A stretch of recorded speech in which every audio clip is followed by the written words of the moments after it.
The Eiffel Tower, one of the most iconic pieces of architecture in the entire world. And today, I turned it into a cake. Hi everyone, my name is Jennifer Aniston. Let's get started. Now before we get into the video, I want to make sure you know that there are links in the description box so that you can donate to help fight the wildfires in Australia as well as save the animals. Now let's get to the cake. Okay, so to begin this cake, I'm using a wooden cake board with my PVC pipe system. You see that?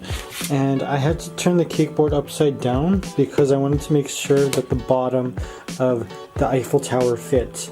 I've got, I think this is, hold on, 1, 2, 3, 4, 5. So I've got a 6-inch square cake and 1, 2, 3, 4, and 3 6-inch square cakes, and 3 6-inch square cakes, and 3 6-inch square cakes, and 3 6-inch. And when I stack them, I'm going to be stacking them upside down. So it should already have sort of like the Eiffel Tower kind of feel. Let's get to it.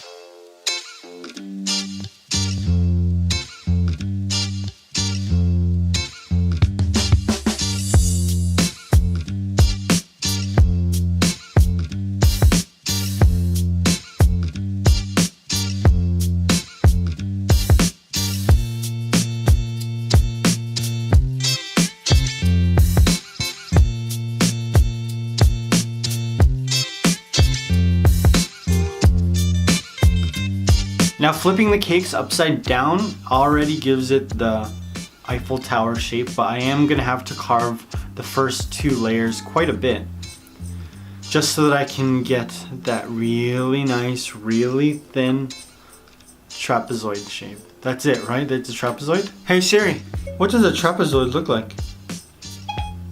In Euclidean geometry, a convex quadrilateral with at least one pair of parallel sides is referred to as a trapezoid in American and Canadian English, but is a trapezium in English outside North America. Oh, I was right. Would you like to hear more? No, thank you. That was very helpful though. Thank you, Siri. I was right!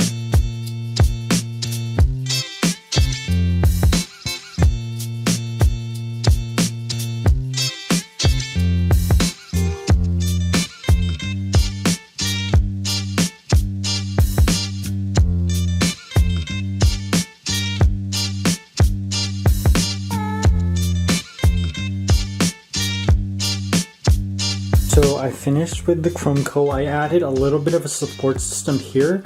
The rest of the Eiffel Tower is going to be made with fondant, and I wanted to make sure that it didn't weigh down the rest of the cake, especially since the top layer of cake is super tiny. I'm going to have to add a dowel here just so that I can make sure that the top of the Eiffel Tower, it's like so tall, doesn't flop over. I'm very scared about that.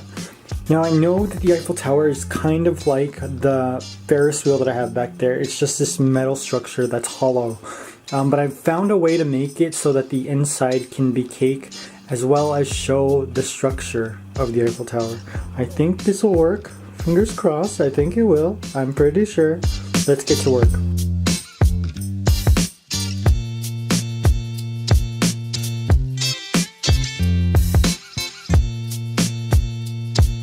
It was really hard to add the layer of fondant on top of this cake because I wasn't sure how to deal with the corners. They go in on both sides and it was really hard to use my fondant smoothers to get really nice corners, but I wasn't going to worry about it because there's a lot more to this cake than this blue layer of fondant. Now when I was adding the 2 larger pieces of fondant that go on top to create the top of the Eiffel Tower, I was handling the fondant quite a bit. But because of that support system I placed right on top, the bottom layers of cake didn't feel any of that weight.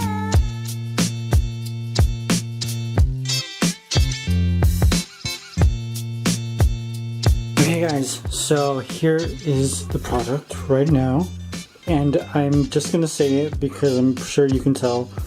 I screwed up right there and also right there. You can see the seams, and I really hate using like the fondant paste, like when you mix it with a little bit of magic sauce. It doesn't ever work. It's never as smooth as I want. but I didn't know how to fix this. However, I'm not going to stress about it too much because I still have to build the wire structure that creates the Eiffel Tower. And I think I'm going to be able to hide the seam or the mistake a lot with this paint job that I'm going to give it with a little bit of magic sauce and some white food coloring. It's just going to look like clouds, but I think it's going to look really pretty when I start working it all the way around the cake. Let's try to salvage this.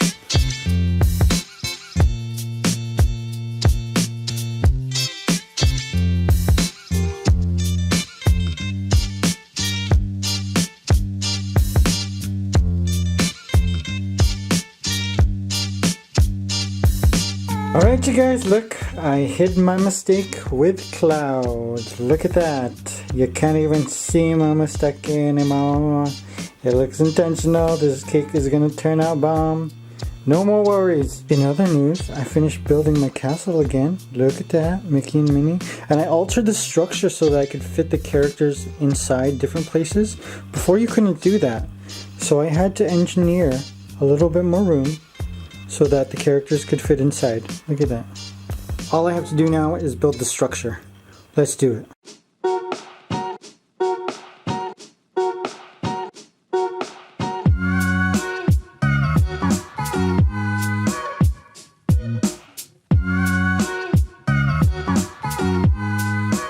Okay guys, this was an extremely complicated process. Now originally I was going to create the entire metal structure of the Eiffel Tower with fondant ropes that I was going to create with my fondant extruder. But it was a nightmare. These tiny little ropes kept breaking. My hands were sticky from all the magic sauce I was using to glue them on, and so I decided to go with a combination of royal icing and fondant. All the longer pieces of ropes that could be a little bit thicker I tried to do with fondant, but the Eiffel Tower is made up of several X's and I decided to do all of those X's with royal icing. It's funny because if you look at the cake closely, you can see when I started creating the X's and then they're like perfect X's. But then like towards the top you can tell that I was kind of over it, and so my X's are really sloppy. But I was really happy with it.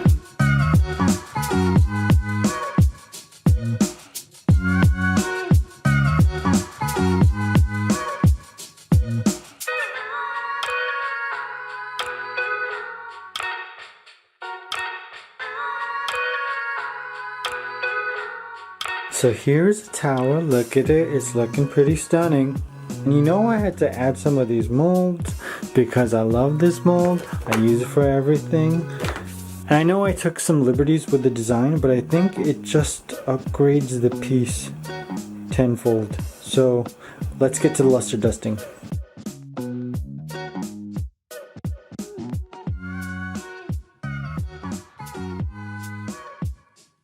So we got some gold luster dust going on, and you know, I decided to go with blue fondant underneath it because I kind of wanted to mimic the Cinderella carriage cake that I created a while back.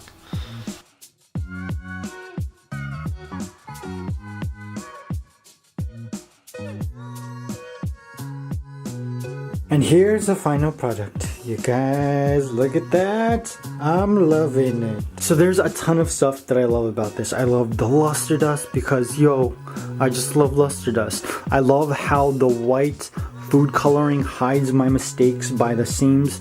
And I also love the baby's breath that I added. I think it just adds a little bit more depth and a whole lot more class to this piece. I love this cake. I knew that it was going to be a lot of work going into it, but I knew it was going to be really rewarding when I saw the final product, just covered in gold.